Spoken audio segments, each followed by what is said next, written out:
ನಾನು ನೀರಾವರಿ ಬಗ್ಗೆ ಮಾತಾಡಿದ್ರೆ ಯತ್ನಾಳ್ ಅವರು ನೀರಾವರಿ ಬಗ್ಗೆ ಮಾತಾಡಿದ್ರೆ ಅವ್ರು ಹೇಳೋ ಪ್ರಕಾರ ನಿಮ್ಮ ಜೊತೆಲೇ ಇದ್ದವರು, ಅವ್ರಿಗೆ ನಿಮ್ದು ಗೊತ್ತು, ನಮ್ದು ಗೊತ್ತಿದೆ ಅವರಿಗೆ. ಅವ್ರು MLA ಆಗಿ ಕೆಲಸ ಮಾಡಿದ್ದಾರೆ. ಅದರಿಂದ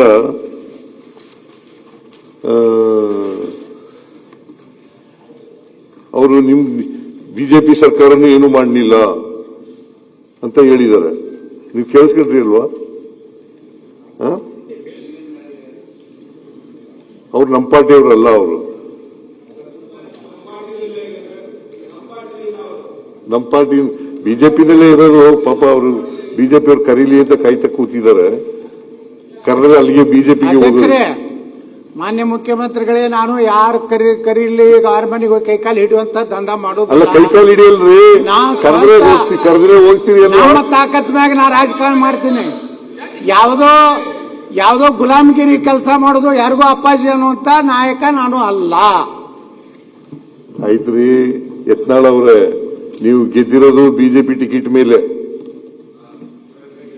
ನಾ ಬಿಜೆಪಿದಿಂದ ಗೆದ್ದೀನಿ, ಪಕ್ಷೇತರದಿಂದ ಗೆದ್ದೀನಿ. ಅದು ಗೆದ್ದಿದ್ದೀರಿ. ಅದು ಜನರ ಆಶೀರ್ವಾದ ನಮ್ಮ ಮೇಲೆ ಎಲ್ಲೇ ಇದೆ. ನಾ ಎಲ್ಲಿದ್ರು ನಾ ಗೆಲ್ತೇನೆ. ಪಾಪ ನೀವು ಗೆದ್ದು ಬರ್ರಿ ಅಂತಲೇ ನಾನು ಆಸೆ ಪಡೋದು. ನೀವು ಗೆದ್ದು ಬರ್ರಿ, ಆದ್ರೆ ಬಿಜೆಪಿ ಟಿಕೆಟ್ ಮೇಲೆ ಹೋದ್ ಸಾರಿ ಗೆದ್ದಿರೋದು. ನಿಮ್ಗೆ ಬಿಜೆಪಿ ಅಧಿಕಾರದಲ್ಲಿ ಇದ್ದಾಗಲೂ MLA ಆಗಿದ್ರಿ, ಬಿಜೆಪಿ ಅಧಿಕಾರದಲ್ಲಿ ಇದ್ದಾಗಲೂ MLA ಆಗಿದ್ದೀರಿ.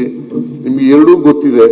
ಬಿಜೆಪಿ ಸರ್ಕಾರನೂ ಗೊತ್ತಿದೆ, ಬಿಜೆಪಿ ವಿರೋಧ ಪಕ್ಷದಲ್ಲಿ ಇದ್ಕೊಂಡು ಕೂಡ ಗೊತ್ತಿದೆ, ನಮ್ಮ ಸರ್ಕಾರನೂ ಕೂಡ ಗೊತ್ತಿದೆ.